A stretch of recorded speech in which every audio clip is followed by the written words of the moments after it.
Okay, so welcome everyone. I'm so glad to greet you today to this international conference on biodiversity. This conference is part of the Erasmus Plus Cooperation Partnership project Bioislands, that is about biodiversity preservation in rural and maritime areas of EU islands.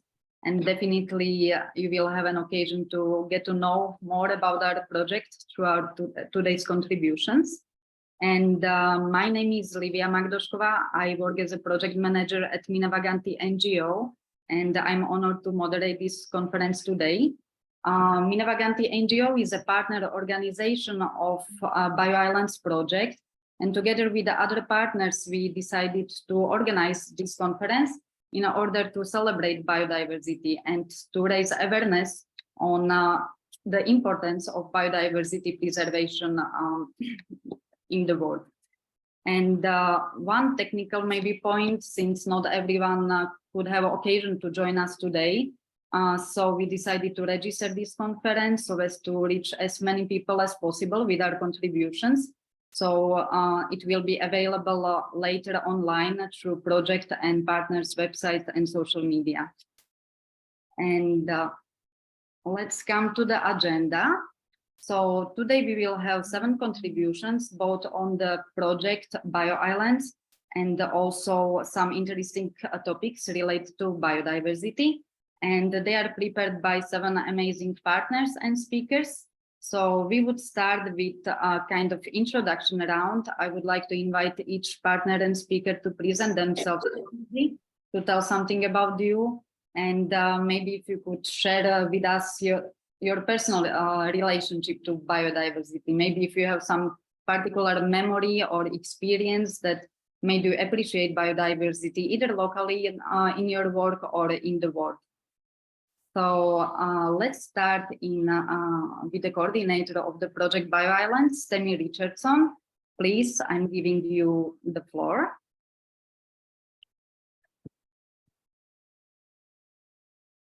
Hi, everyone. Nice to be here. Thank you for the opportunity. I am Tammy Richardson, as Livia mentioned. I am here representing Sede Aruba, a local organization in Aruba that is there for co-funding and development of projects and programs in Aruba. And we are here actually as the applicant organization for this project, but I will tell you more about this later on. My experience with this project so far has been completely eye-opening and awesome, because I was not versed in the topic before. And now I have made new connections with different groups that in the journey, I am also becoming more and more aware of biodiversity every day. So. Thank you. Also this project has a first-hand impact already on the partners and itself. And thank you a lot. Elisa Mozzolin, if you could tell us something about it. Good afternoon, everybody. My name is Elisa Mozzolin, and today I'm here for Minevagantingo NGO, which is a social enterprise in the field of intercultural dialogue, green entrepreneurship.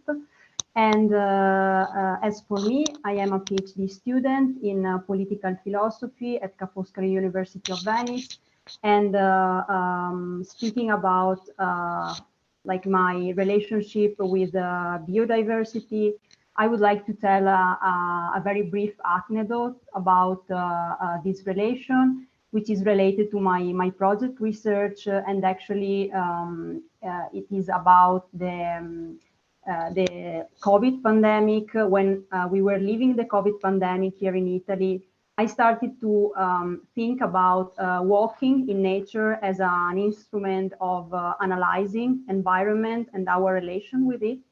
So, and you know, now I'm here doing my PhD about this. So yeah, let's say this is my personal relation with biodiversity. Thank you a lot, Elisa. So is next Ksenia Hadjikipri, please. Hello, everyone. Can you hear me? Yes. Great. So yes, I am Ksenia Hadjikipri. I work for CSI, the other partner of Bioislands project. And I have to say that I'm very happy to be part of this project. Trying to, from the very beginning, to do the research regarding the results that we are producing for Bioislands. It's been a very nice experience to have to search for this information, to have to look for organizations in Cyprus and in Europe that work in the biodiversity preservation. It's been very interesting. It's one of my favorite projects. My relation with, first of all, I have to say that I studied biology, and I was very fascinated with the environment from very, very young age. And what triggered me basically to study biology is the fact that I grew up with I spent a lot of my childhood with my grandparents that used to live in a house next, and they used to have a lot of fields growing orange trees, and they were basically involved in agriculture, my grandfather. So he taught me to appreciate nature and preserve it. And it's one of the reasons actually that I studied biology, and I also try myself to do my best when it comes to our environment and nature. That's so nice to hear. Thank you a lot. And please, Jelena Lončar. Hello, thank you. Thank you for the opportunity. My name is Jelena Lončar. I'm the research assistant at the Department of Ecology, Agronomy and Aquaculture at the University of Zadar, Croatia. And I'm biotechnologist, actually, and I'm working in the field of mycology. The molds actually are my topic. And maybe this is connected with biodiversity, the topic of my PhD that I have finished in Rome. Actually, there are molds, the small fungi in the field that can contaminate crops, and you have something moldy at home when you leave the food, because the spores are in the air, and due to climate changes, we have these mycotoxigenic molds, and they are producing mycotoxins. I don't know, have you heard about it? But it's a very big problem. Actually, they don't have any smell, any taste. They don't have you cannot recognize them, and they're in the food. So actually, we are, since the European Union has banned the use of fungicides in the fields, we were trying to discover a new way of enable fungi to produce mycotoxins. So we were using the big mushrooms, the real mushrooms, the Basidium mycote, and we extracted the polysaccharides, like some environmental friendly fungicide, let's say, to stop the molds to produce mycotoxins. And we had good results, but at the end, it's now at this moment, it's still these polysaccharides are a lot expensive to use them in the field, but it's one way to the solution of the problem of mycotoxins. Oh, amazing! Very interesting. Thank you, thank you. So all of us have some completely different fields, so it's nice to see. I'm very specific, yeah. How vast is the biodiversity, and from how many points of view we can see it. Yeah, also personally, also from the working field. And yes. yeah. Thank you. Thank you. So Alice Soldi, please. Hello, everybody. Thank you, Olivia. Yeah, my name is Alice Soldi, and in my personal experience, since I was very young, like Xenia, I always been amazed by nature and its wonders, especially by biodiversity of animals and plants. That's why I decided to study biology and then a master's degree in ecology and nature conservation. I decided to study it because it was amazing to study life and the organism. That's why, I mean, biology comes from the Greek word bios and logos, that means the study of life, and ecology from oikos, that means like the study of the house. And the house is our earth, or Pachamama as they call it in Latin America, because our earth is our house and we have to take care of it.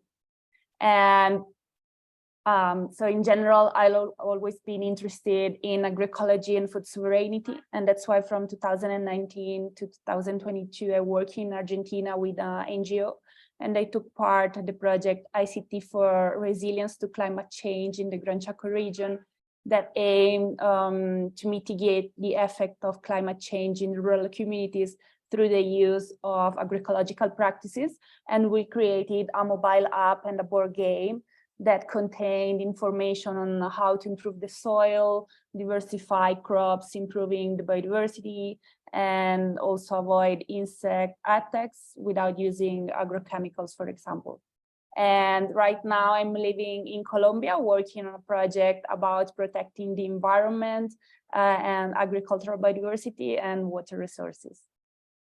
Oh, thank you. Also, another amazing experience. Thank you. And please, Anil Uzun. Yes. Hello, I am here representing the Caribbean Education and Cultural Foundation today. My name is Anil, and I study economics and industrial relations. And today that I take a part of Caribbean Education and Cultural Foundation, which aims to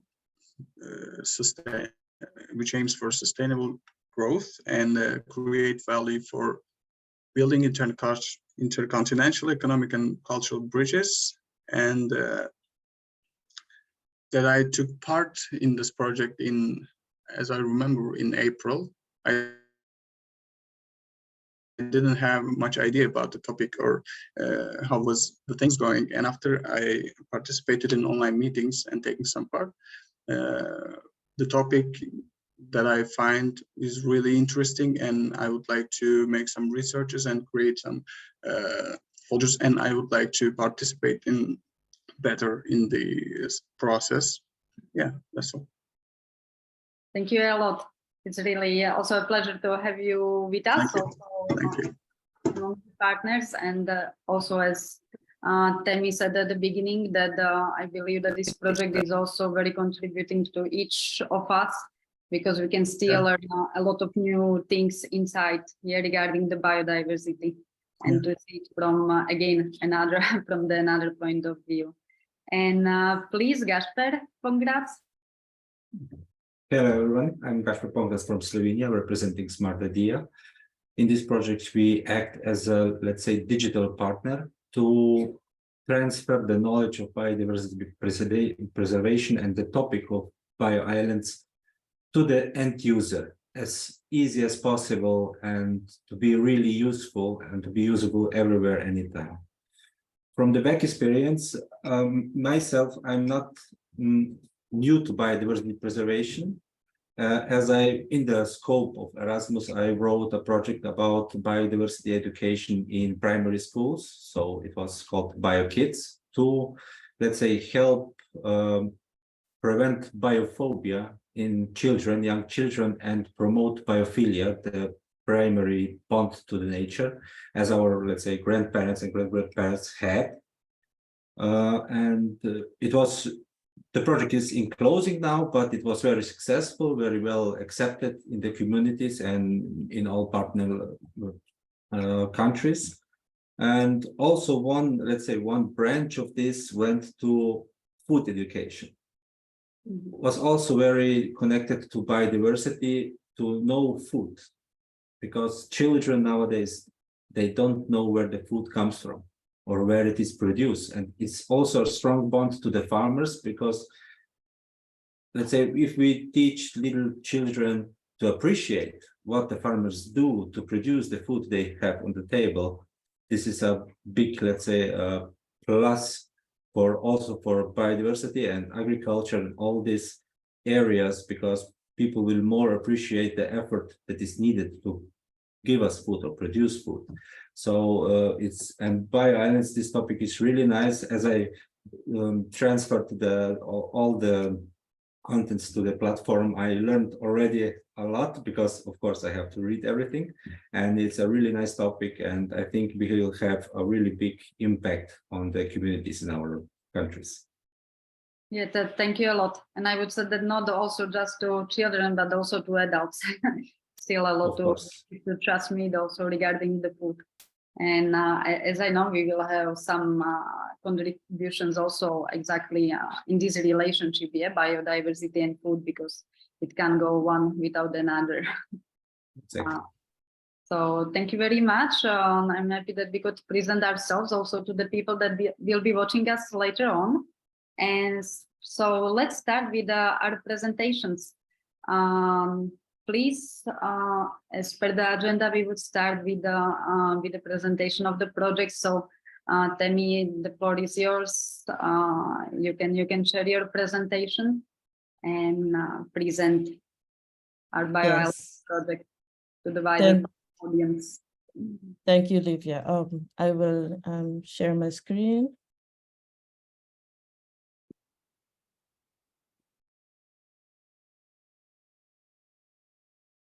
Yes, today I want to talk to you mainly about, give you a general introduction to the project. I think you've met some of the partners, but the idea is for you to know who we are and what we're doing in a nutshell, basically. So I'm going to talk to you about the project, the partners, the aim of the project, who our target group is, and objectives, and some of the results. But of course, the results, we will talk about that in depth also later. The project is a ERASMUS Plus program, Bioislands, we call it in short, for biodiversity preservation in rural and maritime area in EU islands. And this also includes the OCT, so like Aruba and St. Martin, who is also part of this project. As I mentioned, it's an ERASMUS Plus program, and it's a KA2, meaning that it's a cooperation for adults, as a partnership in adult education. So these projects aim to service this category, so adult education. It was supposed to start in 2021, but of course, because of the pandemic, we had to start much later. So we were able to kick off with the project in September of 2022. We did this in Aruba, and we were able to have some, but not all of the partners there in person, but it was a very nice start to this project. The project is supposed to, is scheduled to end February 2024. Partners, as I said, you mentioned, you were introduced to some of all of the partners basically. So we have minevagantingo, if I'm saying it correctly, from Sardinia, Italy. We have Caribbean Education and Culture Foundation from St. Martin. We have Center for Social Innovation, so CSI in short, from Cyprus. We have AGRA, Zadar from Zadar County Rural Development Agency, Zadar, Croatia, Smart Adair from Slovenia, and last but not least, Centro para Desarrollo de Aruba, Sede Aruba in short, is Center for Development of Aruba in our local language, Papiamento, that we speak here in Aruba. The aim of this project is preserving biodiversity in the agriculture, pastoralism, and fishery sectors. So that's where we go in depth, and the focus is all on these groups, these sectors. So, excuse me. So it is in line with the Erasmus Plus horizontal priority, which aims for environment and for the fight against climate change. The target groups, the direct target groups, as mentioned before, well, now we're mentioning it, sorry, farmers, shepherds, and fishermen. So these are tied with the sectors, agriculture, pastoralism, and the maritime area. We have indirect groups, which are all about adult education, those groups that work with adults, education providers, vocational education and training providers, universities, other NGOs or organizations that work with adults in general. And the objectives of the project is fostering biodiversity preservation in rural and maritime areas of the EU islands, as mentioned before, and to provide an adequate and qualitative learning opportunity for farmers, shepherds, and fishermen in biodiversity preservation, and also to develop user-friendly digital instruments that can support farmers, shepherds, and fishermen in preserving biodiversity in their daily lives, their daily work. And as all of this comes together in our results of e-learning courses in a platform, and also a biodiversity analysis and strategy platform, but my partner from Smart Idea will elaborate on this in his section also. That was it for my introduction. I'll pass the word back to Livia. Thank you very much for introducing this project. I can also just add that, as was mentioned by Ksenia before, that it's a pleasure to be in this consortium. It's definitely one of the very nice projects, not just about the topic, but also about the partners that are inside. So let's come to the second presentation. Please, Elisa Mocelin, if you could present us Yes. Consortium research report, actually. So I'm going to share the slides and tell me if you can see them, please. Yes. Okay. Okay, perfect.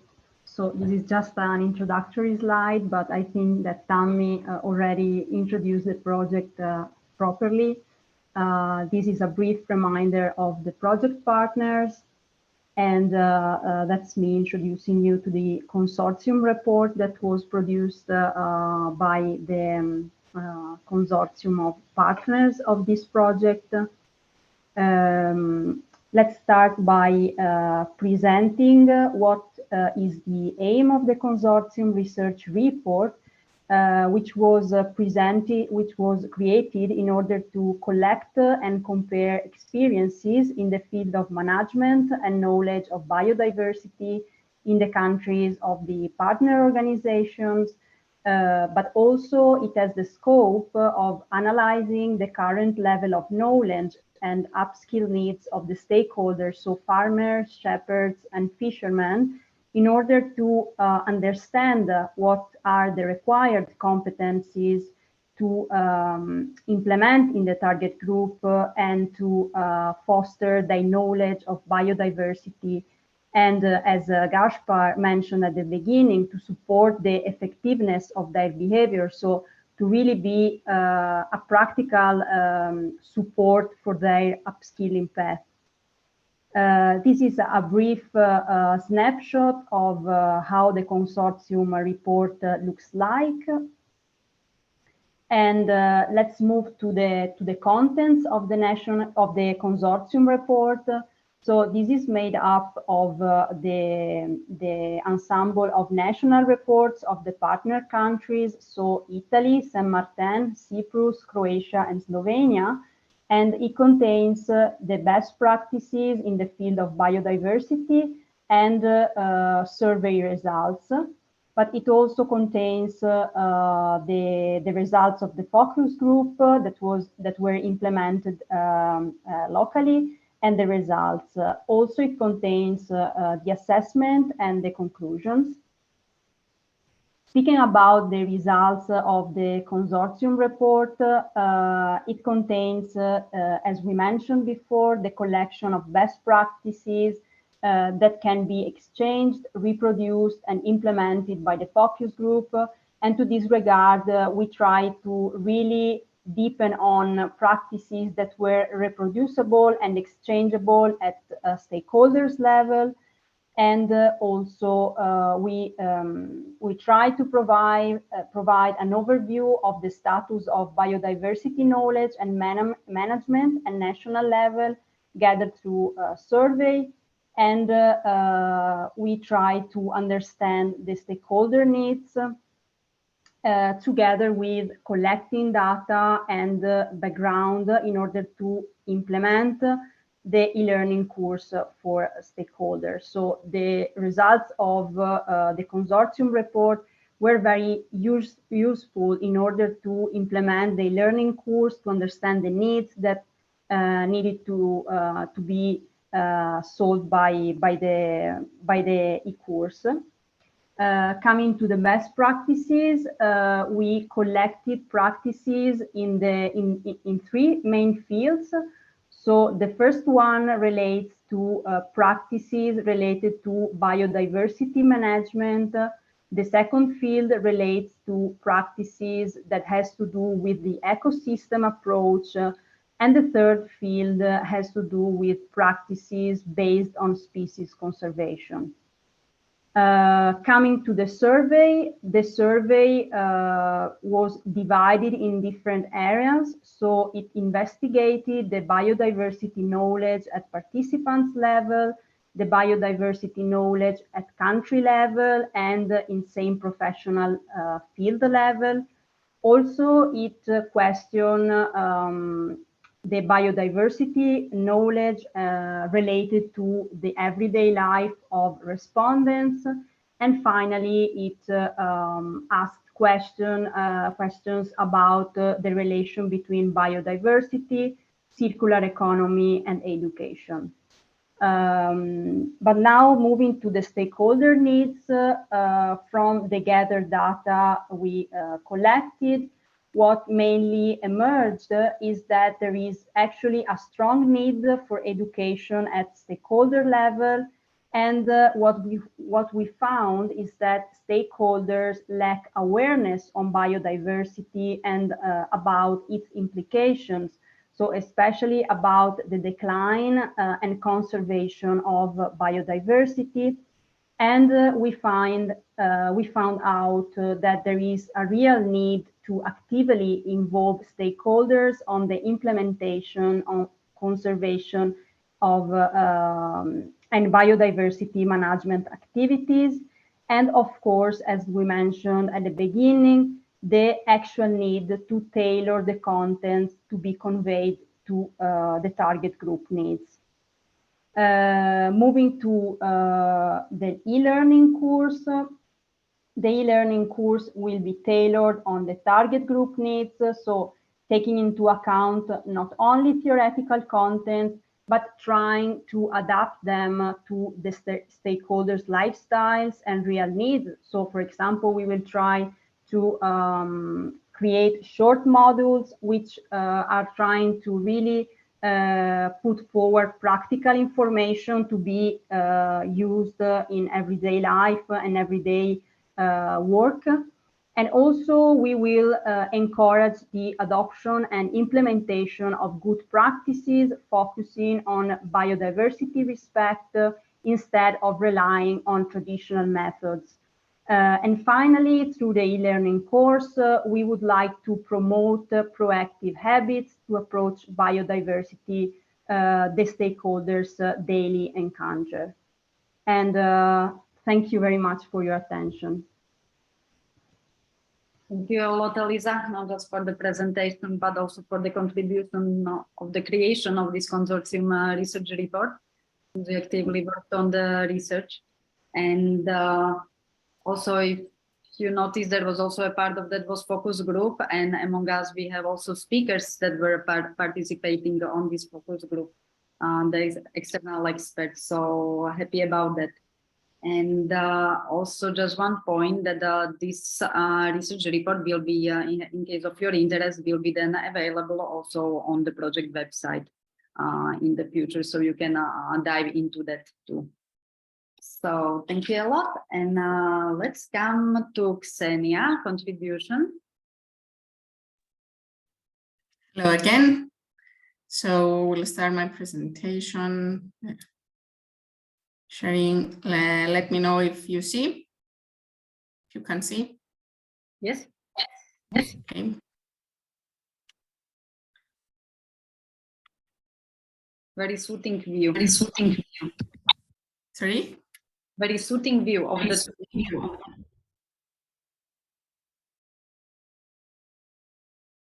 Yeah. Okay. So when it comes to our part, we decided to speak with two of the organizations in Cyprus that work in the field of preserving biodiversity through various projects. And these are the BirdLife organization and Friends of the Earth. They are both non-governmental organizations, NGOs, and non-profit ones that actually, through various projects, they do very nice work, excellent work on the field, on both educational level and on national level. They actually work on the field, on the spot, to preserve biodiversity through various means. They do campaigns, they work through schools, through education. They also work through stakeholders such as the ones we are dealing with through the project, with farmers and etc. So when it comes to BirdLife, it's an NGO, as I said before, in Cyprus, with important work on the conservation of selected bird species specifically, and for the protection of the island's nature sites.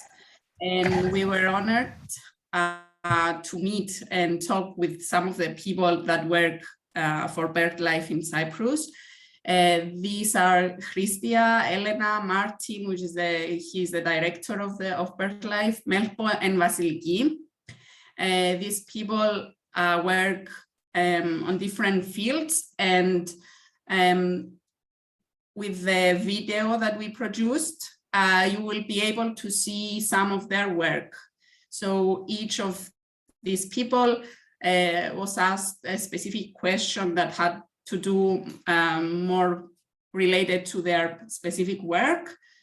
And next, we're gonna watch a video with these people describing their work and what they do in this aim. So I will play the video now. I will play a couple of seconds and you tell me if you can hear.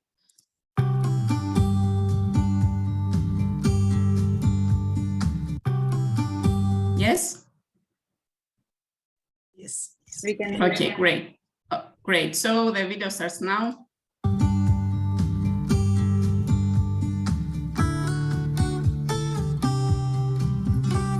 BirdLife Cyprus. Founded in 2003, BirdLife is one of the most active NGOs, non-profit nature conservation organizations in Cyprus. BirdLife has been running projects to promote the conservation status of selected bird species and for the protection of nature sites in Cyprus, targeting the preservation of Cyprus biodiversity. BirdLife Cyprus started from small beginnings back in 2003, having just one member of staff. But today, 20 years later, we've grown and evolved. We've, in fact, become one of the largest and most active conservation organizations in Cyprus, having 16 members of staff working full-time. We are guided by science, and we work to protect wild birds, their habitats, and wider biodiversity here in Cyprus through various actions, through policy and advocacy, through education and awareness raising, to not only inspire people about the natural world around them, but to also inform them about local conservation issues and how they can become involved and support us in our work. And we also deliver on-the-ground conservation work through various projects on specific sites or species. Of course, we are not alone in this fight. BirdLife Cyprus is the national partner of BirdLife International, a global network of conservation organizations. Of course, we are not alone in this fight. BirdLife Cyprus is part of a bigger global network of conservation organizations called BirdLife International. There are over 115 national partners all over the world, working locally to apply conservation actions, adopting a unique local to global approach to address the various conservation issues related to birds and their habitats. My name is Christy Alexandrou. I'm the Education Officer at BirdLife Cyprus. My role is to organize and deliver educational activities about birds and nature. Our aim is to educate and raise awareness among young and old about the natural world, about threats that birds are facing. So we're trying to bring people outside in nature, in outdoor settings, in places that are important for birds in order for them to, to be at nature and see and admire birds with their own eyes. We are organizing a lot of events in wetlands for families as well. They get the chance to see birds through binoculars and telescopes. And they also make nest boxes and bird feeders for birds that live around them. So our aim is also to empower them, to show them ways, things they can do at home or at the school to help birds. An important part of our education actions is our presence at schools. We design educational activities and programs for schools. Again, our aim is to cultivate active citizens who care and act for the sake of birds.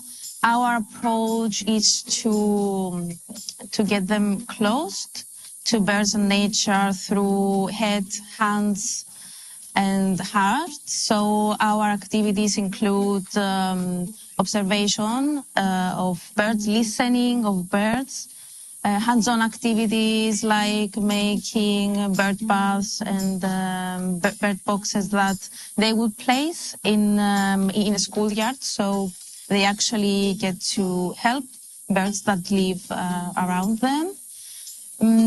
We also design and produce a lot of informational and educational material like board games, floor games, bird guides, posters that we give to children after our school visits so that they can still have the chance to learn more about birds. Hi, I'm Martin Helliker and I'm the director of the BirdLife Cyprus office here outside Nicosia. One of the areas we'd really like to see some changes in terms of the management of the countryside, the management of our ecosystems, is the whole sector of agriculture. Agriculture including grazing as well as cultivation. So if you look at the land surface in Cyprus, most of it is actually managed not by land managers, not by nature reserve managers, but by farmers. So if we can work with farmers as environmentalists, as environmental organizations, then there's a lot that can be achieved. The way farming and grazing are carried out today are often quite detrimental to the environment. You would basically call them over-farming or overgrazing. But there are solutions that allow for far more sustainable farming. And these solutions can really offer for biodiversity, not just birds, but across the board. We know if we look at the European Union as a whole, that the last few decades, since 1980, have been decades of absolute disaster for farmland ecosystems. Birds, not only birds, but birds are some of the best studied organisms in farmland ecosystems. And we know there's been a decline in farmland birds, so birds that rely on agricultural ecosystems, by over 60% since 1980. So we're talking about ecosystem collapse on a grand scale. So the bird life approach is that we need to take a couple of steps back and look again at how we do farming. And I should stress from the outset that we have to work with farmers. So, for example, we need to reduce pesticides. We need to reduce the chemical we need to reduce the chemical inputs into farming. But you can't ask farmers to change that from one day to the next. So subsidies, and the EU already pours a large proportion of taxpayers' money into agricultural subsidies. These need to be changed radically. So they're not given for business as usual chemical farming, but rather for a transition and to support that transition. Because if you move away from chemicals, you have to move to a knowledge-based system. There are ways of working with nature to do, but it's not as simple as the chemical solution. So the vision going forward is to work with farmers. It doesn't have to be going all the way to organic. Organic is fantastic, but it doesn't have to be going all that way. There are halfway houses, integrated farming, for example, that can make a tremendous difference for farmland ecosystems. So that's our vision, and that's what we try to do through projects and through working with relevant interest groups. Okay, so the project Live with Vulture started in 2019. And will finish in 2024. It's an EU-funded project, funded by the LIFE program of the European Union. It's implemented by BirdLife Cyprus, the Game and Fauna Service, the Vulture Conservation Foundation, and Terra Sibria. What we aim to do with this project is to halt the extinction of the griffon population in Cyprus and to help the population thrive and make it more sustainable in the future. And the way we are trying to achieve this is mainly through minimizing the use of poison baits in the countryside, which is the main driver of extinction of the species in Cyprus at the moment. And we try to do this by removing poison baits from the countryside. We're operating for the first time in Cyprus 2 anti-poison dog units that are run under the Game and Fauna Service. And at the same time, we're trying to increase the capacity of competent authorities and stakeholders in order to allow them to manage poisoning incidents and at the same time to increase the efforts put in investigation of these wildlife crimes. So we're working with the Cyprus Police, with the Game and Fauna Service, with the veterinary services, with the State General Lab to properly investigate poison bait use cases in order to find the culprits and enforce the law. At the same time, a big part of this effort is to raise awareness and inform and educate people from the younger ages, from classrooms to livestock breeders, to farmers, to hunters, who are sometimes the users of poison baits, but also sometimes there are those who are impacted as well from the extensive use of poison baits in Cyprus. We're also trying to reduce the mortality events to the population. So we're working with the Cyprus Electricity Authority in order to make the overhead power lines more visible to vultures by marking them so vultures can see them in order to reduce collision risks. So in this way, we're trying to reduce losses to the population. At the same time, in collaboration with the Vulture Conservation Foundation, we're trying to boost the population, and this is done by restocking. So we're bringing birds from Spain. Spain has a wonderful example of years and years of conservation. So we're bringing birds and releasing them in the wild in Cyprus in order to help the population increase. But at the same time, it's very important that we reduce mortality events. My name is Vasiliki. I am the Nature Policy Officer at BirdLife Cyprus. I've been involved with this organization since the very beginning of my career, since fresh out of university. And one of the first tasks I was given was to update the inventory that BirdLife Cyprus had of the most important areas for birds on the island. Because we can see birds everywhere, from our coast to the peak of our mountains, but important species gather in very significant numbers in specific areas. And through this updating, we created the most comprehensive list of areas that should be protected for birds on the island. And today, the areas under the effective control of the Republic of Cyprus, 30% of the land is under protection under the Natura 2000 site. And the work that we did had a massive role into making sure that this happened. So this has been also personally a moment in my career where I see the effect that civil society such as our organization has in protecting biodiversity. And this is something that we continue on by trying to make sure that this protection is not only on paper, but actually the areas are protected and that they enjoy appropriate management.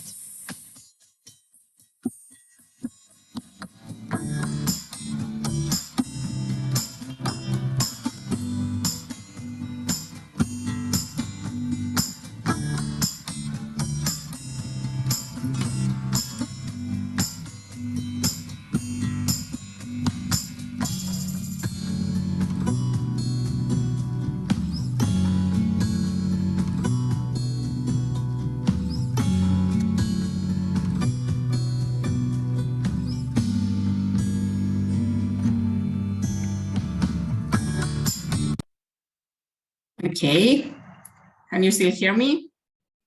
Yes. Great. So I hope you enjoyed BirdLife video. And basically our next visit was at the Friends of the Earth organization, which again is an NGO. And they work to raise awareness on the importance of preserving the environment. And they do lots of campaigns to promote solutions to environmental and social problems by promoting sustainable policies. So for the Friends of the Earth, two project managers of this organization, we met, they talked to us, and they gave us some insights about the work they do. This video is a lot shorter, so I'm playing the next one right now.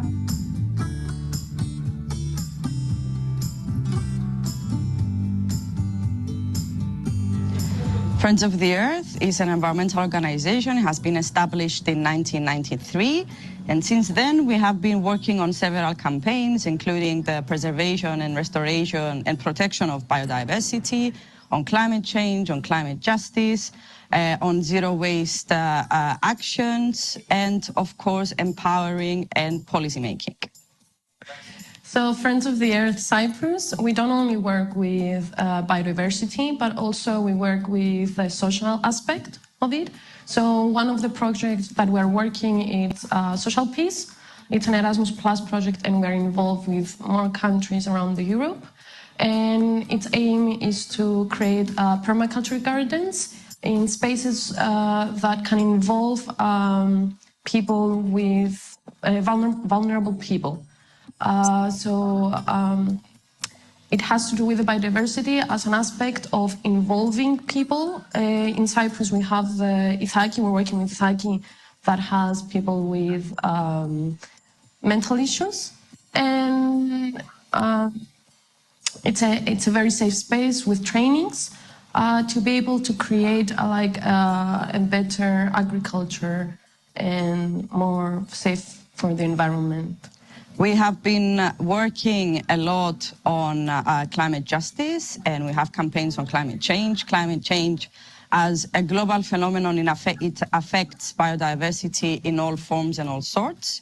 So it is the biggest threat that there is now in biodiversity, in terrestrial biodiversity, and also marine biodiversity.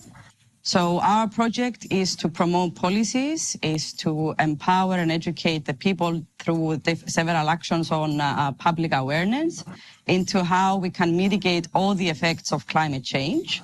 And specifically, one of our projects works on fossil gas, on removing any types of fossil fuels from Cyprus, getting the island into fully renewables, and in that term, indirectly, working also with the preservation of biodiversity.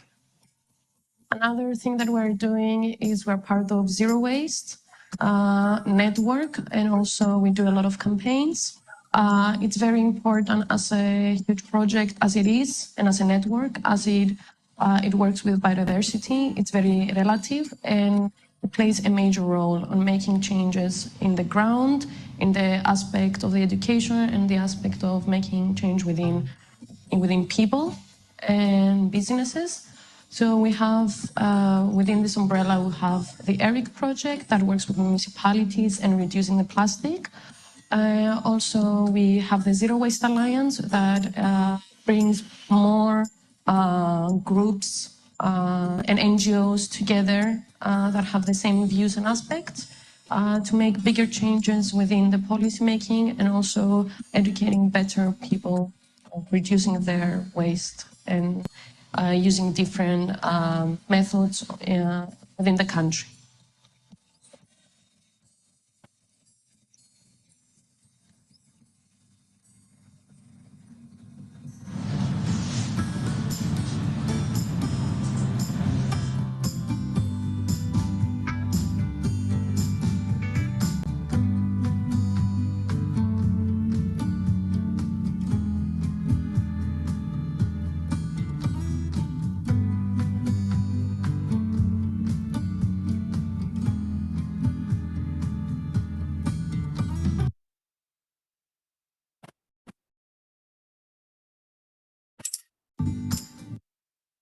So yeah, that was it from our part.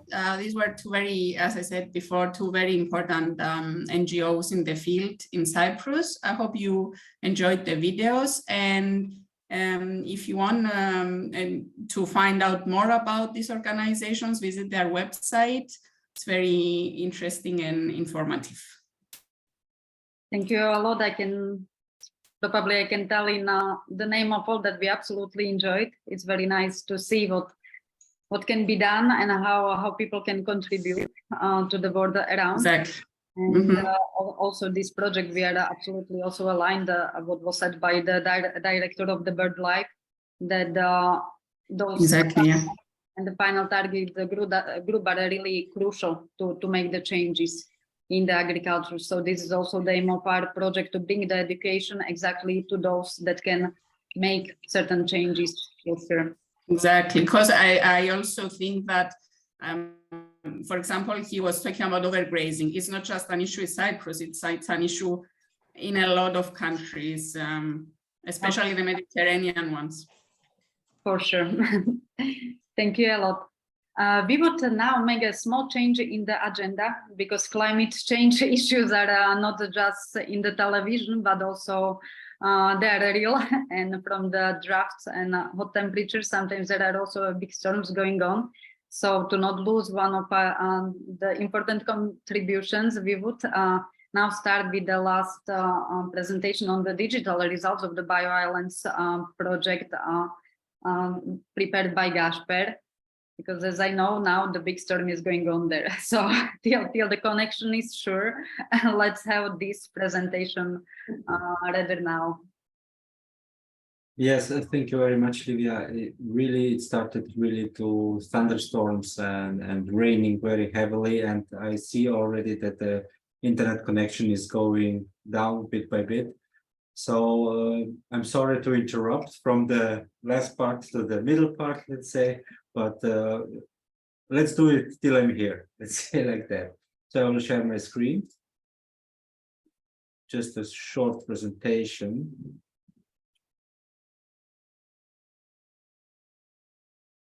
Okay, is it visible? Yeah, probably.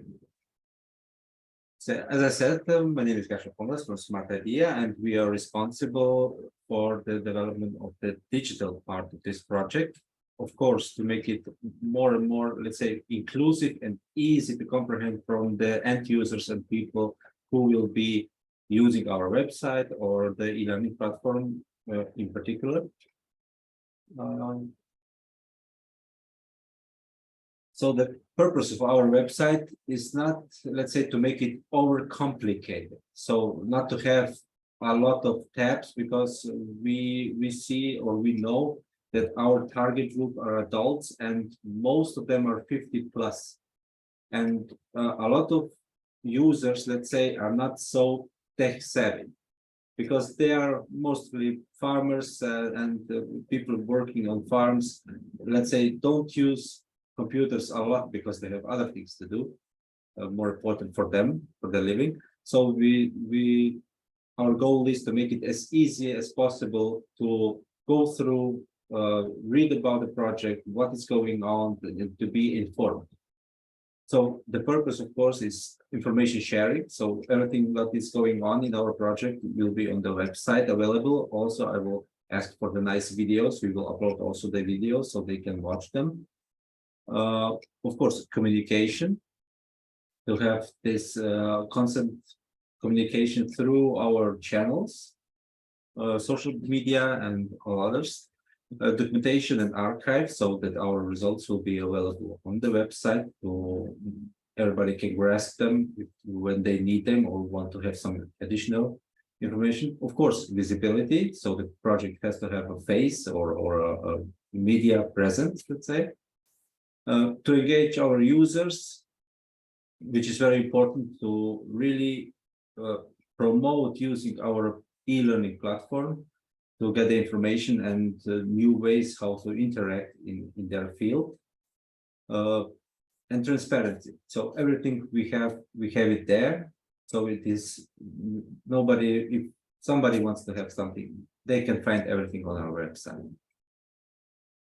As PR1 and everything, the e-learning platform as our one of the main results, or let's say what we really emphasize to gather the stakeholders of the target group to be engaged in this platform is, of course, it's available as course information. What's the course about? So to give the user or the student, let's say, information, what we do, what we want to achieve or do with this e-learning course.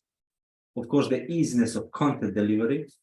So it should be very easy to go through, to navigate through, and to be very user-friendly. Most importantly, also as an indicator of our project is the registration, so that we have people really on the platform, not just artificially, just to have a look, that we see that they really go through our contents and to learn about it, and in the end, of course, get some or maybe propose some feedback for us to get better and better, and for themselves to get a certificate. So they put in some extra, let's say, time to study and learn, and they are rewarded with a certificate for successful completion of this e-learning course. And of course, one of the important aspects is the accessibility, so that they really, if they have maybe lunch, they have easy. Sorry to interrupt you, but if you are referring to some specific slide, I'm afraid that the presentation is on the first slide. Oh, so, really? Oh, I'm already.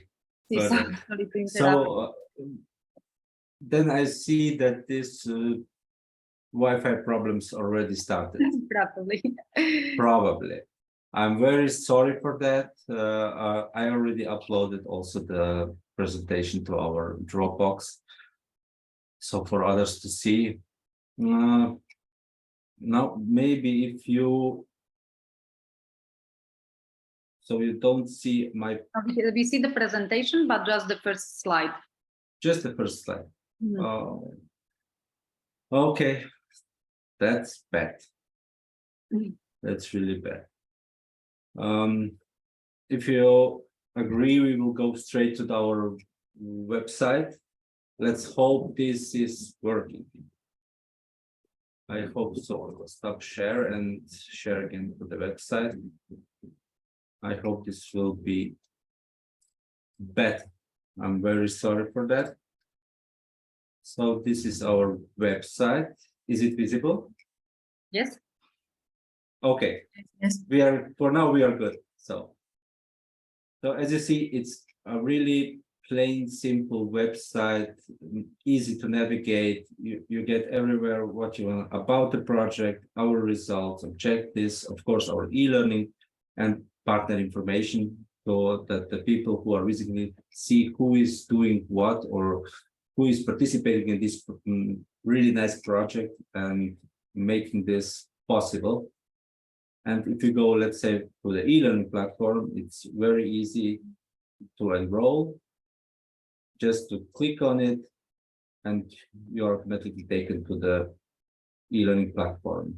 Is this visible now? Okay. Yes. Okay, great. So as for the start, the English version will be the primary page for the e-learning platform via the website. All is visible there on the first page, also the course curriculum. People can see what the curriculum is about. They can also quickly scroll through what is every topic about: agriculture, maritime, and fishery, and pastoralism. And below that, there will be our partner languages connections. So the first, of course, as English, the Italian is already online, prepared, and probably in the next week or till the end of the month, all translation will be online. So it will be useful for all the partners to disseminate, promote, and pilot, of course, and to register as many people as possible. We get more into the specific, let's say. If it opens, let's see, not or not. Okay. Well, of course, the people register or the students register to our platform, they will be taken firstly to our overview. It's really easy to navigate through it. So we will have about the project, about the topic of agriculture, fishery, and pastoralism. And they will be, let's say, a little bit forced to go through every topic. That is just because that we really, let's say, that the people really grasp the importance of biodiversity on every topic. They have to go through. So they have to finish one module or one lesson to go to another lesson.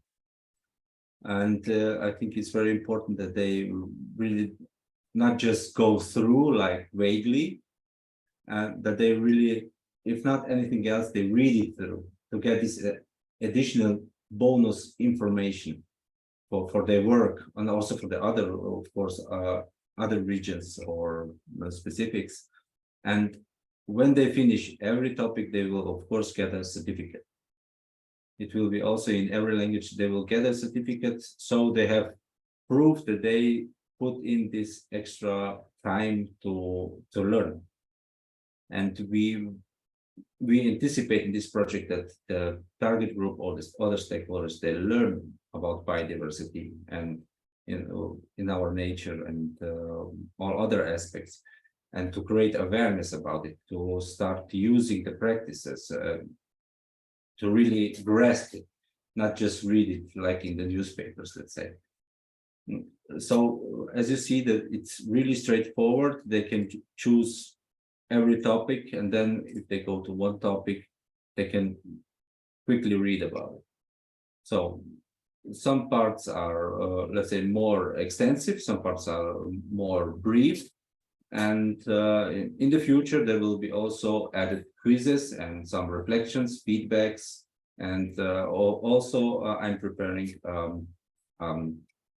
let's say, a side part where they can have also interactions. So we will have the opportunity to see directly the interactions, the thoughts of the user, and we as partners, let's say, we will be like moderators. So we will also be able to give additional information to them. So this will be another bonus for the platform and the usability, of course, the effectiveness of the platform. And that's for now, this is it. So we are in the, let's say, in the baby steps in the creation. We have the form, the design, that basically it will be improved with other also videos will be available and other additional information. So we are in, let's say, in a good way to make it as perfect as possible. So thank you. Thank you. Thank you for presenting this platform and also working on it to make it real. And yes, mentioned it's in the testing period. So actually this month we will be testing it directly with the target group, hence farmers, fishermen and pastors, to understand how it is and if it can have the impact that we desire. So thank you a lot. Thank you. And now we can continue. So please, Jelena Lončar, if you could start your presentation. Thank you very much. I would like to commend the previous speakers, the presenters.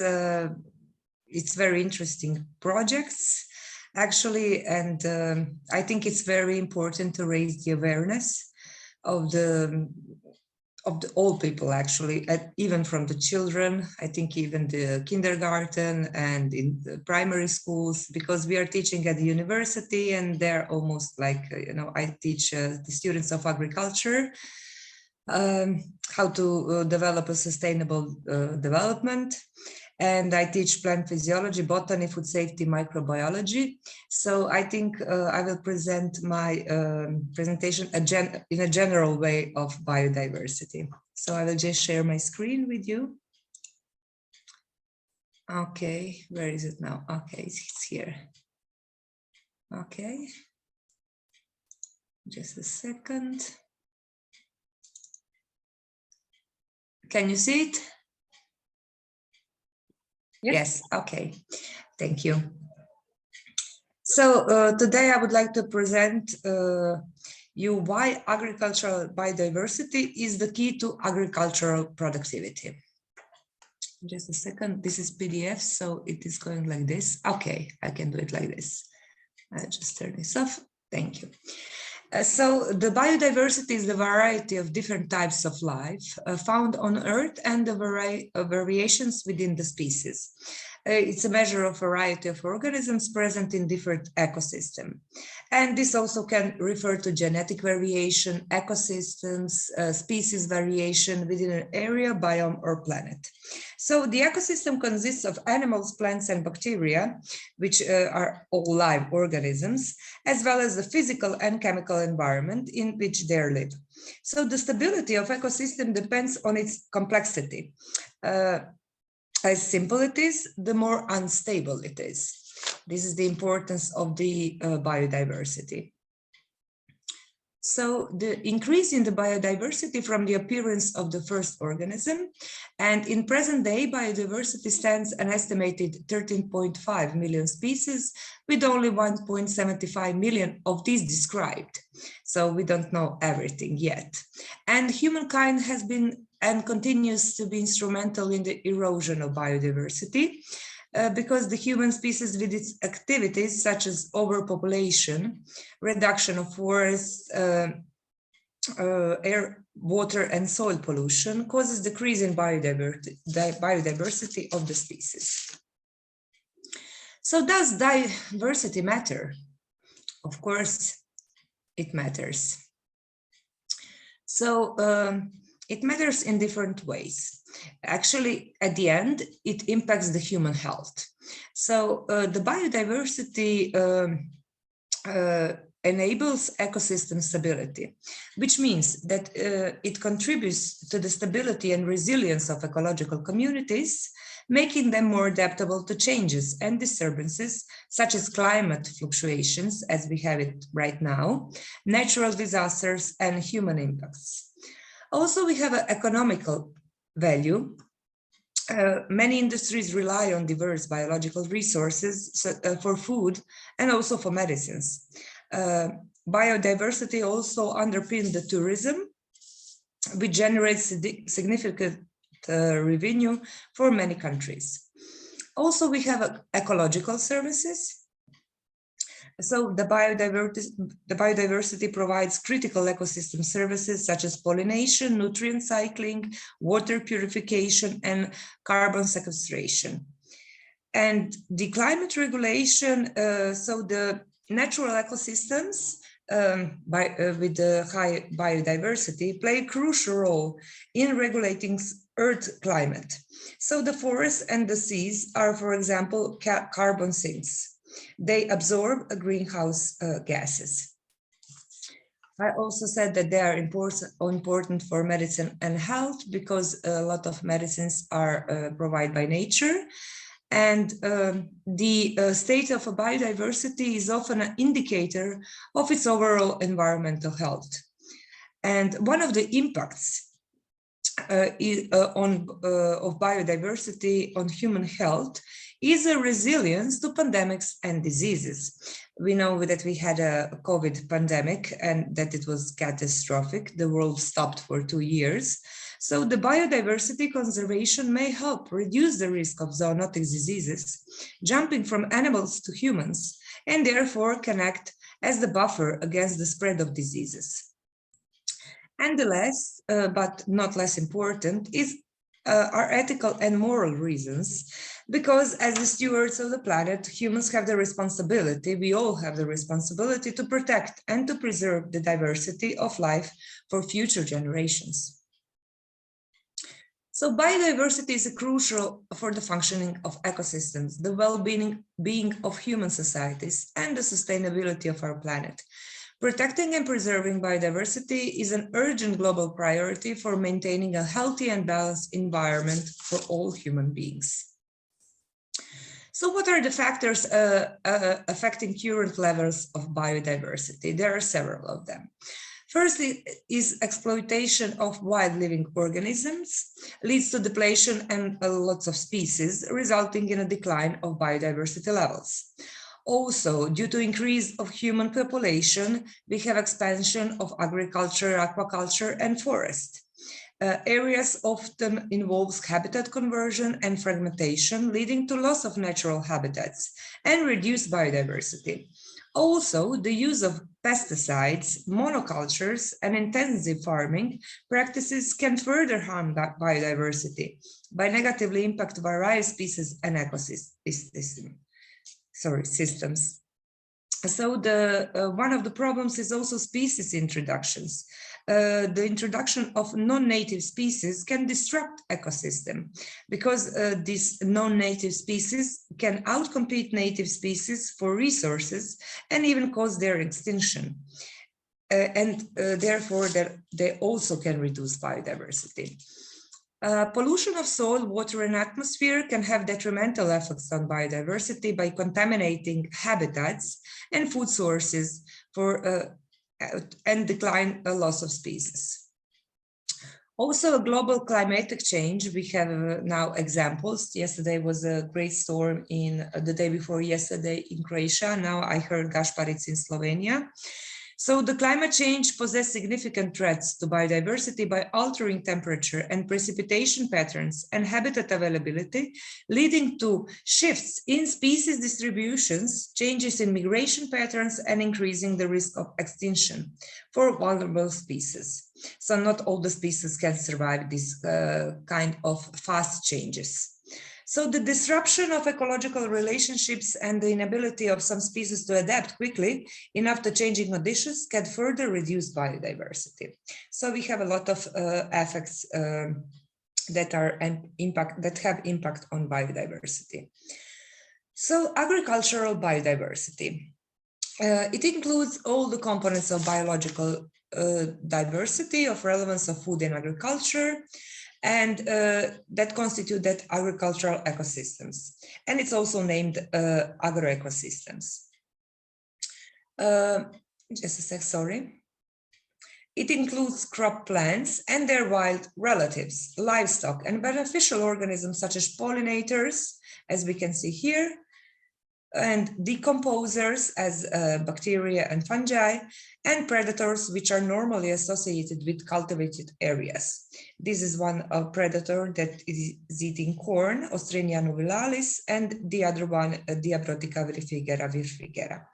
So agrobiodiversity is important because it enhances agricultural resilience, food security, and supports sustainable development by providing a wide range of plant and animal species that can adapt to changing environmental conditions and meet diverse human needs.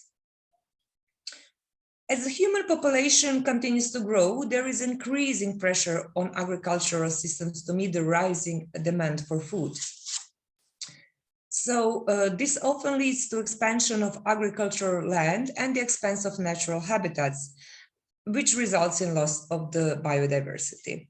So while on the one hand, farmers and scientists are trying to tackle the climate change, which is happening very, very fast, and on the other hand, we have economic, ethical, and social issue of food waste and world hunger. So the global report on food crisis highlights the number of people experiencing high levels of acute food insecurity. So according to GRFS, over 250 million people were estimated to face acute hunger with economic shocks, and the Ukraine war contributing to the increase. So the food waste, what is the food waste? Food waste refers to the loss of disposal of edible food, either at production or distribution, retail, or even on consumer levels, like we leave something in the fridge and then we throw it away, which resulting in the vulnerable resources being discarded, valuable resources being discarded and contributing to environmental and social issues. So according to the Food and Agriculture Organization, 20 to 30% of total available food is lost or wasted. And fruits and vegetables are being the most impacted category in 43.5% of the food group. So how does the growing population of people impact agrobiodiversity? So one is the expansion of agricultural land. As the population grows, the demand for food increases, which leads to the expansion of agricultural land. And monoculture farming. Actually, this is more economic. It has more economic value, monocultural farming, than the mixed cultures. So to meet the rising food demand, there is a tendency to favor high-yield monoculture farming practices. This involves cultivating single crop species, as you can see here, over large areas, which can lead to reduction in the diversity of crops in particular region. Also, we have a loss of traditional farming practices that shifts towards more intensive and industrialized farming methods, which lead also to decline in traditional crop varieties, because this is only one genetic variety, which is resistant to pests, to climate changes, actually it's mostly GMO. So we have increased pressure on natural resources also. A larger population also requires requires more resources like water, land, and energy for agricultural production. So over-exploitation of these resources can lead to environmental degradation and loss of biodiversity. High yield crop varieties, such as here, or livestock breeds can lead to decline in genetic diversity, so which makes the species more vulnerable to pests, to diseases. So it's always better to have more genetic differences. But it is not economical. It has not high economical value. And this resulted in the gene bank. The gene bank is almost every country has a gene bank. It serves to preserve crops and that are resistant to future adaptations. And also the increased movements of goods and people can lead to unintentional introduction of invasive species, which can outcompete native species and disrupt local ecosystems. So how is the European Union fighting against this? The European Union has committed to an ambitious biodiversity recovery plan in its biodiversity strategy for 2030, and it is called the Green Deal. So the Green Deal is the policy of the European Union that aims to halt biodiversity loss and move towards sustainable development, focusing on restoring natural habitats, extending the network of protected areas, and improving the effectiveness of management, governance, and funding. They're very optimistic. So one of these areas that was before the Green Deal, also the policy of the European Union, was the Natura 2000, which is ecological network of the European Union, consists of areas important for preserving endangered species and habitats within the European Union. Also measure 10 is agriculture, environment and climate change of the Rural Development Programme.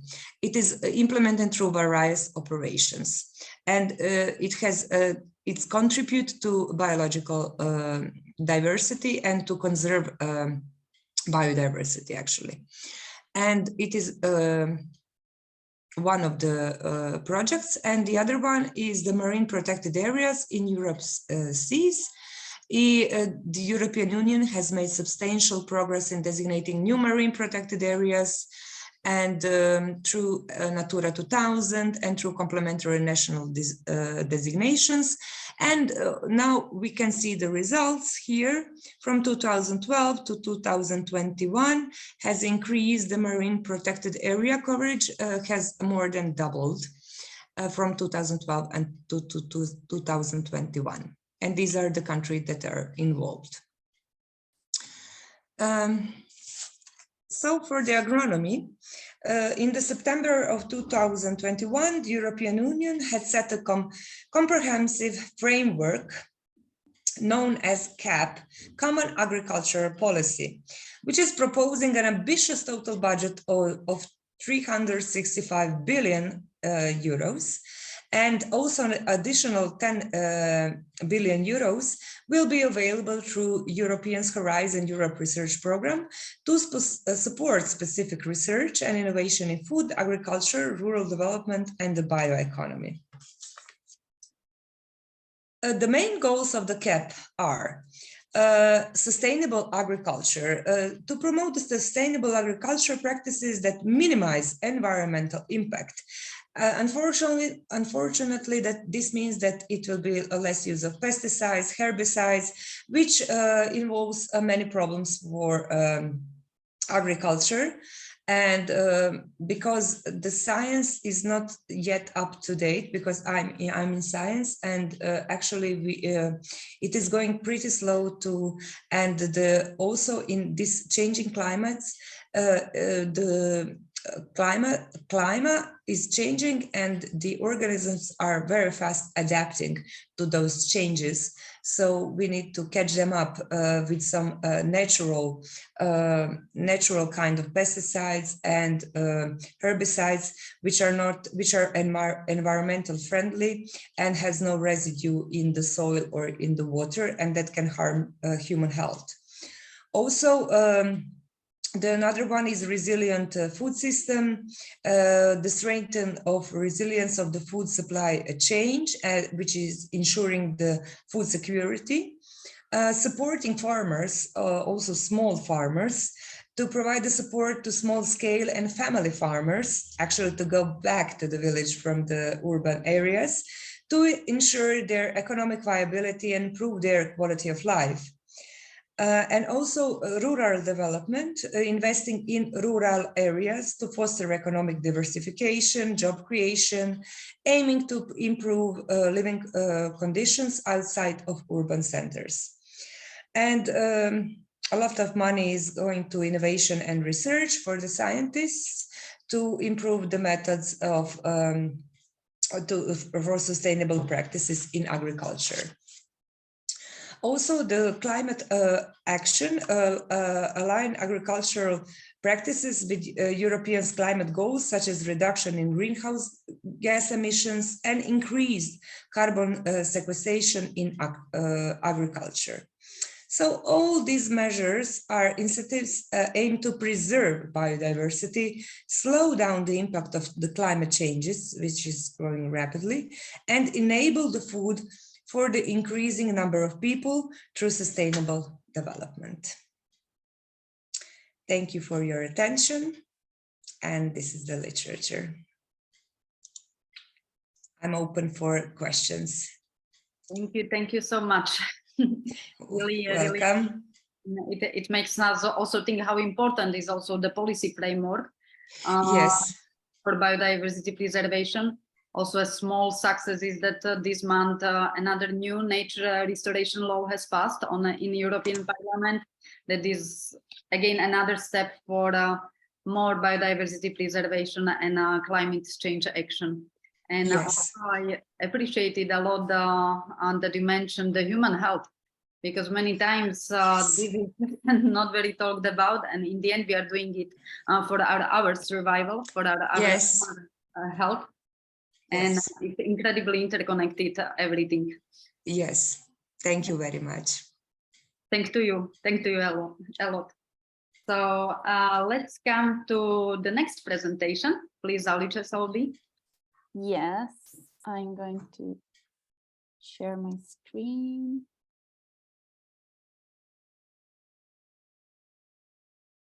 Please tell me if you can see it. Perfectly. Okay, great.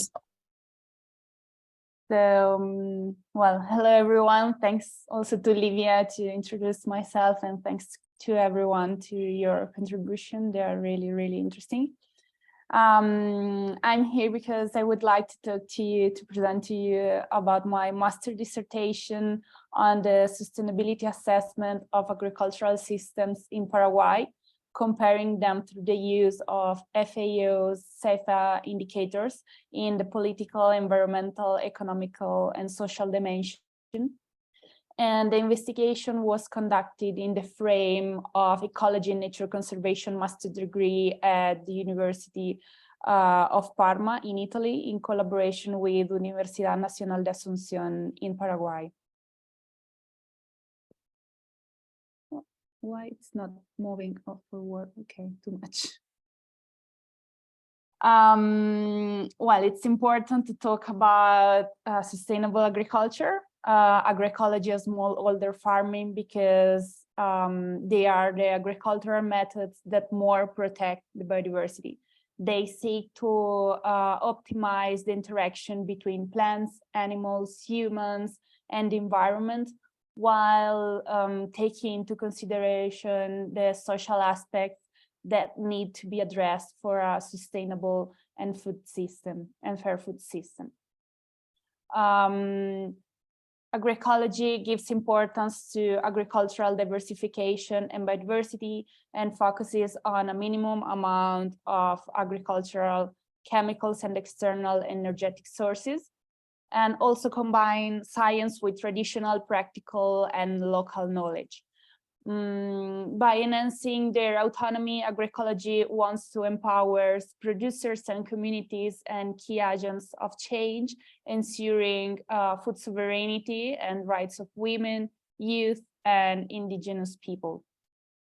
SAFA, that stands for Sustainability Assessment of Food and Agriculture System, is a methodology developed by FAO in 2012, aiming at evaluating the level of sustainability of agricultural holdings and providing a set of indicators useful to detect issues and identify solutions.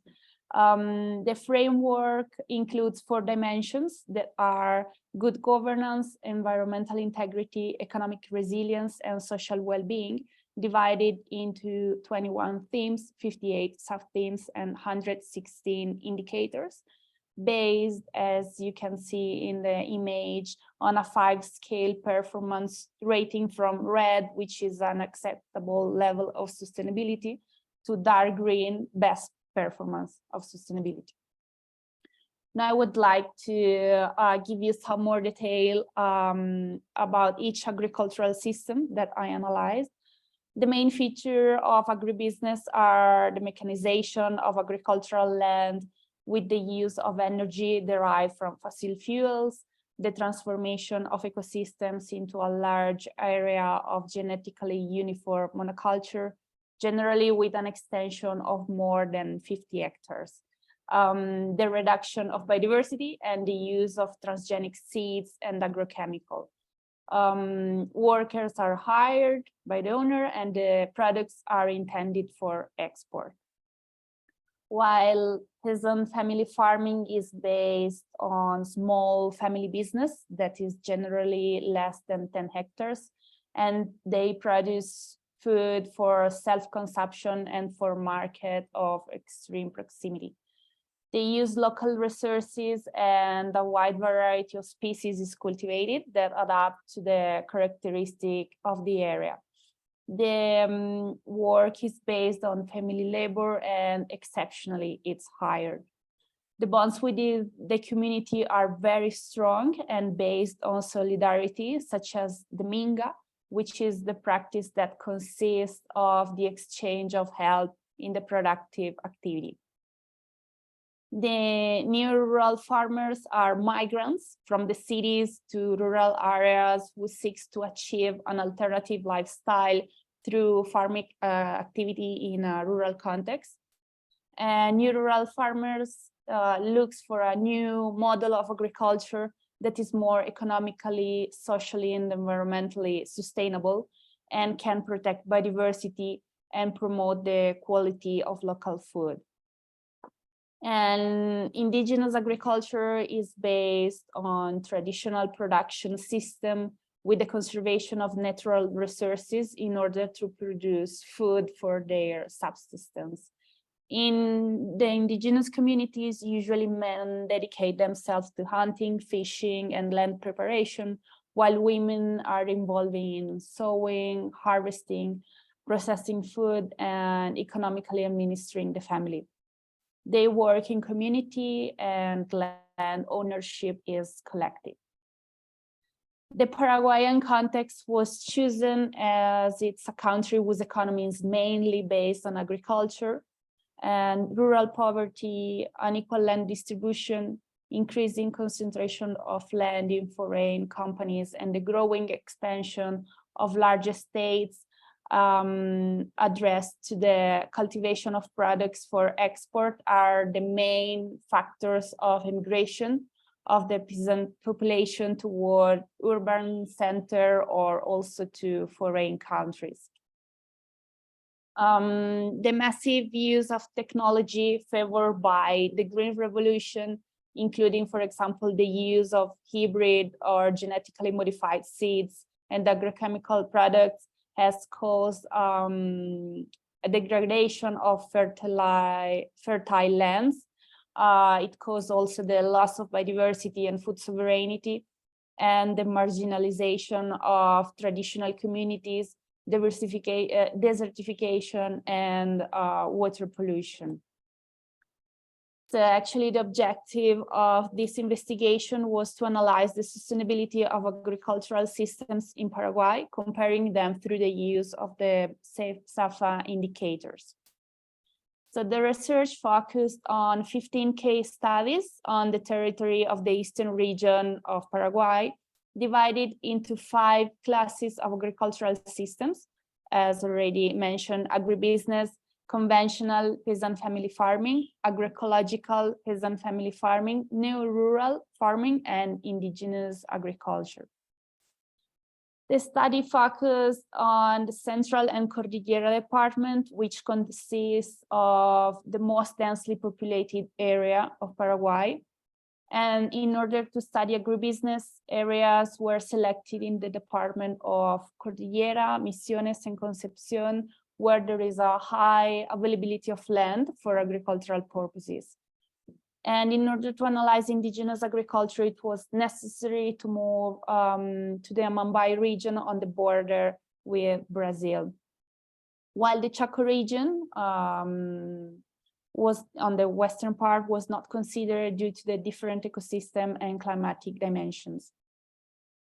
Data were collected through semi-structured interview with producers and key informants, direct observation and literature review, in order to assess the level of sustainability of each agricultural system as a whole, and for each sustainability dimension in a comparative way. So here we can see the first results, and from the radar charts we can see the sustainability levels achieved from each agricultural system. So here we can see the results obtained by the 3 farms of agribusiness that are very variable among them and are including between limited and good levels of sustainability. In biodiversity, we can see that the companies have reached a limited level as they cultivate large-scale monoculture using transgenic seeds. So actually the biodiversity is 0. And in water, for example, the farm that cultivated sugarcane obtained a good score because it's totally dependent on rainfall. The other one that cultivate wheat obtained a moderate score because uses chemical substances that can interfere with the water quality. And the last one obtained a limited score since the water is taken in abundance from the water bodies to irrigate the rice plantation. Here we can see the results obtained by the 3 farms of agroecological peasant family farming. And in atmosphere, water and land, the levels achieved are really good because they adopt sustainable practices to preserve atmosphere, water, and soil. And in biodiversity, the farms reach very good levels because a great variety of products is grown. And for example, so in cultural diversity, we can see very good levels because food sovereignty is guaranteed. For conventional peasant family farming, we can observe good levels of sustainability, for example, in atmosphere and land, due to efficient practices and preservation of the atmosphere and soil. And also, well, in biodiversity, even if it's conventional, so they are not introducing agroecological practices, we can see really good score. For rural companies, we can see that they obtain very good levels in land as company focus on natural fertilization and soil conservation practices. And in local economy as well, since the products are sold in small local markets in direct contact with consumers. Also, cultural diversity had very good levels because the seeds are exchanged with the other producers, keeping local varieties alive and stimulating food sovereignty, allowing a healthy and adequate diet. For the indigenous communities, we can see good score as well, especially in participation. Our decisions are made in groups, very good levels in water, land, material and energy, and biodiversity, thanks to the high biodiversity of cultivated products. And the community also obtained very good scores in local economy and cultural diversity, as agriculture is based on ancestral knowledge, cultivating native species that are part of the local diet. Now we are going to compare briefly all the agricultural system through each other, through each sustainability dimension. So here we can see the dimension of good governance, where it's possible to observe that the family farming, new rural and indigenous agriculture achieve good level of sustainability thanks to good business ethics and excellent participation. They declare that in their mission, they commit themselves in favor of the sustainability toward the consumers, while agribusiness expressed that their mission was mainly productive with the aim of obtaining the greatest return at the lowest cost. So they were not really interested in sustainability. In the environmental dimension, the analyzed farm corresponding to family farming, new rural and indigenous agriculture achieved high levels, very high levels of sustainability as they use efficient irrigation practices and good soil conservation strategies. We can also see a high degree of biodiversity because they cultivate a great variety of products, unlike in the analyzed agribusiness companies where land is used only for monocultures. The agricultural work of the family, new rural and indigenous farming system is mostly manual, reducing the consumption of fossil fuels, and also land is restored and native forests are conserved.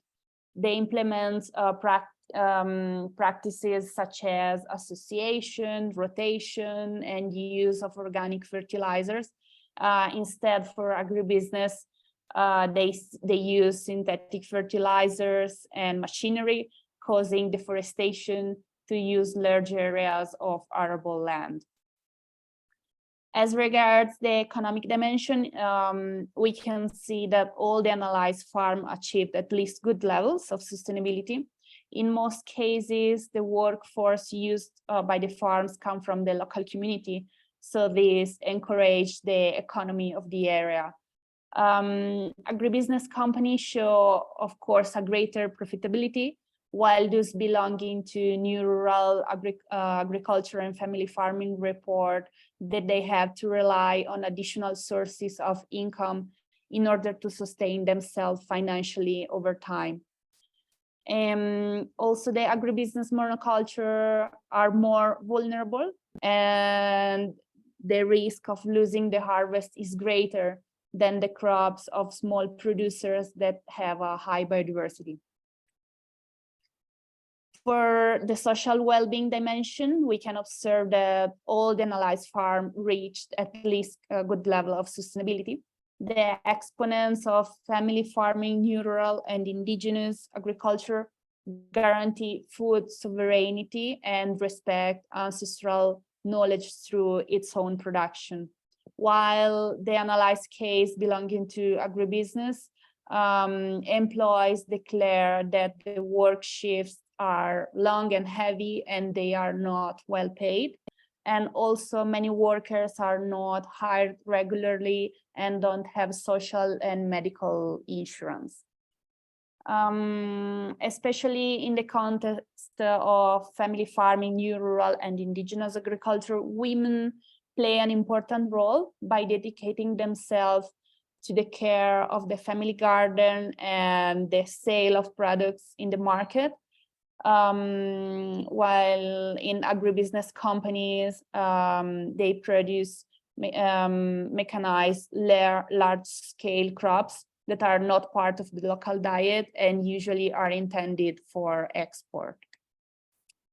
So in conclusion, it has emerged that producers belonging to conventional and agroecological family farming, new rural and indigenous agriculture have achieved levels of sustainability that are really similar to each other and very good in all four dimensions of sustainability. Meanwhile, agribusiness achieved moderate score in the dimension of governance and environmental integrity, and was good in the economic and social dimension. So thank you for listening my journey into sustainability in agriculture. Here are also my contacts, and I hope to hear from you if you have any questions. Thank you. Thank you a lot. It was really very insightful, and it must have been an amazing experience doing the research exactly there. As we could also see, the role of the indicators is also always important because they help us to make the good decisions and to understand which way to go. And we will deal for sure with a lot of indicators also in our second project, the result in the Bioislands project. And yeah, it's a really nice methodology, and it's for free, so everyone can use it. It's online, so I think it's really useful to assess the sustainability the agricultural system all around the world. So it's really useful. I really suggest it to you. Definitely. Also, generally, all these standards and certifications, they can guarantee and not just correct production, but also regarding the social well-being and economic fairness. So really, thank you a lot. And let's come to our last final presentation by Anil Uzun. Yes, I hope my sound becomes clear, and I will share my screen with you.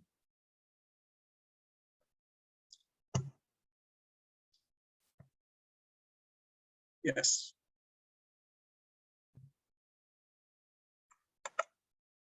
Is it visible? Yes. Okay. First of all, I would like to thank the all speakers for their presentations.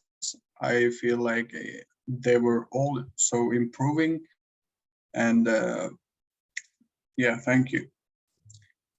And I would like to talk about food security or nutrition insurance, as some would say. We selected this topic because it affects us people and also biodiversity in itself in both ways. And also it has some points that require mentioning. And today I will talk about 4 of them, and they are plants diversity, pollination, marine diversity, and genetic resources. But first, let's talk about how biodiversity and food security are related. The relationship between biodiversity and food security. Today, as the world population continues to grow, as mentioned before, food security has become a global challenge. The healthy and balanced diet of people largely depends on the sustainability of biodiversity. And it also includes all the diversity of living organisms on Earth, from plants to animals to microorganisms, and differences at the genetic, species, and ecosystem levels. Biodiversity provides the genetic resources in agricultural production, and plant diversity plays an important role in the adaptation to new diseases and climate change. Likewise, animal diversity is critical for healthy herd management and genetic resilience. Conservation of biodiversity is vital to ensure continuity in agricultural production and food security. Therefore, in this presentation, we will examine the relationship between biodiversity and food security in more detail. And first of the highlights I would like to mention, the diversity of plants. The diversity of plants used for agriculture plays an important role in ensuring food security. Different plant species and varieties provide diversity in nutritional values, resistance to diseases, adaptation to climatic conditions, and harvest periods. While different plant species support a balanced diet thanks to their vitamin and mineral-rich content, the preservation of diversity in agricultural production prevents all products from being destroyed by a single disease or climate change. And the second one is pollination. I think this one is really important because pollinators are responsible for 35% of the world's food production, and I think it's a really high rate. Biodiversity contributes to pollination processes that occur through insects, birds, and other animals. These processes are vital to the reproduction of agricultural plants and enable the efficient production of fruit, vegetables, oilseeds, and other food products. And in addition to that, supporting pollination organisms and protecting their habitats are great importance for the protection of biological diversity. Understanding the importance of pollination for the balance of ecosystems and the sustainability of agricultural production and making efforts to protect these living things stand out as a long-term strategy in terms of food safety. And the third one, continue marine diversity. It contributes to food resources such as fish and other seafood.